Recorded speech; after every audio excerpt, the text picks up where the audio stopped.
महाभारत में एक ऐसे ऋषि थे जिनका नाम शायद आपने कभी नहीं सुना, लेकिन उनके ज्ञान के आगे बड़े बड़े राजा भी सिर झुकाते थे।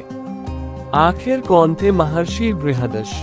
नमस्कार दोस्तों, स्वागत है आपका वीसी स्टोरी टेलर में। आज हम आपको महाभारत के एक ऐसे महान ऋषि की कथा सुनाने जा रहे हैं जिनका नाम बहुत कम लोगों ने सुना है, लेकिन जिनका ज्ञान इतना विशाल था कि स्वयं राजाओं और महर्षियों ने भी उनसे मार्गदर्शन प्राप्त किया। अगर ये चैनल आपको अच्छा लगे तो प्लीज लाइक और सब्सक्राइब करें। ये हैं महर्षि बृहदर्षि, जो अपनी विद्वता, तपस्या और धर्म ज्ञान के लिए प्रसिद्ध थे। आइए जानते हैं उनके जीवन के प्रारंभिक चरण की कथा, जिसमें उनके जन्म, वंश, गोत्र, बाल्यकाल और शिक्षा का वर्णन मिलता है।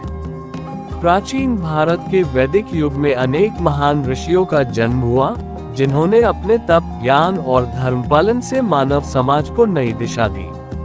उन्हीं महापुरुषों में महर्षि बृहदर्षि का स्थान अत्यंत सम्माननीय माना जाता है। यद्यपि उनके जन्म की तिथि, स्थान और माता पिता का विस्तृत वर्णन प्राचीन ग्रंथों में स्पष्ट रूप से उपलब्ध नहीं है, फिर भी यह उल्लेख अवश्य मिलता है कि वे एक अत्यंत प्रतिष्ठित ब्राह्मण ऋषि कुल में जन्मे थे। उनका जन्म ऐसे परिवार में हुआ था जहां धर्म, यज्ञ, वेदाध्ययन और तपस्या ही जीवन का मुख्य आधार थे। बचपन से ही उनके चारों ओर वैदिक मंत्रों की ध्वनि, यज्ञों का वातावरण और ऋषियों की संगति थी, जिसने उनके व्यक्तित्व को गहराई से प्रभावित किया। महर्षि बृहदर्षि का संबंध वैदिक परंपरा के प्रतिष्ठित ऋषि वंश से माना जाता है। वीडियो अच्छी लगे तो प्लीज लाइक और सब्सक्राइब करें। वे ऐसे कुल में उत्पन्न हुए थे जहां पीढ़ी दर पीढ़ी वेदों का अध्ययन और अध्यापन होता आया था। उनके गोत्र के विषय में विभिन्न विद्वानों के मत अलग अलग हैं और किसी एक गोत्र का स्पष्ट प्रमाण उपलब्ध नहीं है। इसलिए प्राचीन ग्रंथों के आधार पर केवल इतना ही कहा जा सकता है कि वे एक उच्च ब्राह्मण ऋषि परंपरा के प्रतिनिधि थे। उनके परिवार में सत्य, संयम, करुणा और धर्मपालन को सर्वोच्च स्थान प्राप्त था। यही कारण था कि बालक बृहदर्षि के भीतर भी प्रारंभ से ही आध्यात्मिक प्रवृत्ति विकसित होने लगी।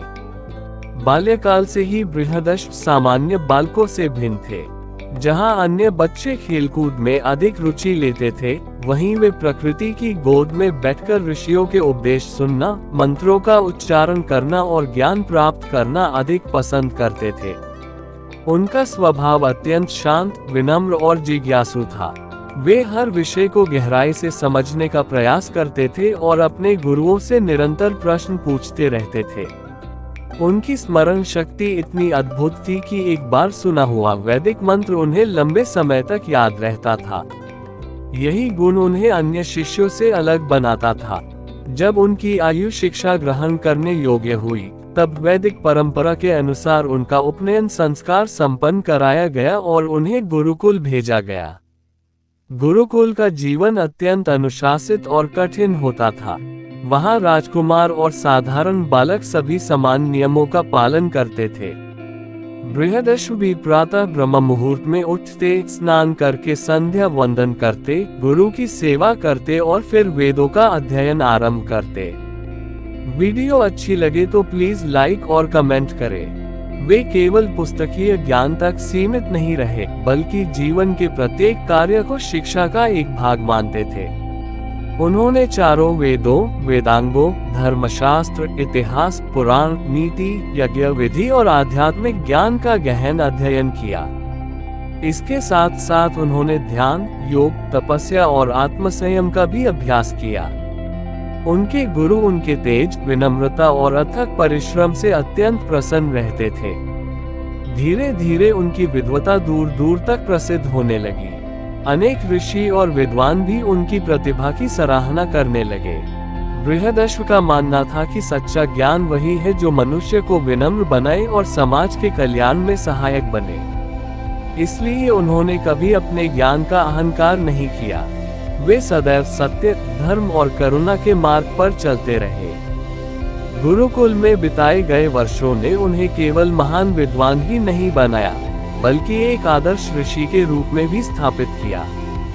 यही शिक्षा और संस्कार आगे चलकर उन्हें महाभारत काल के सबसे सम्मानित मुनियों में स्थान दिलाने वाले बने, जहां उनके ज्ञान का लाभ स्वयं महान राजाओं और धर्मात्माओं ने प्राप्त किया।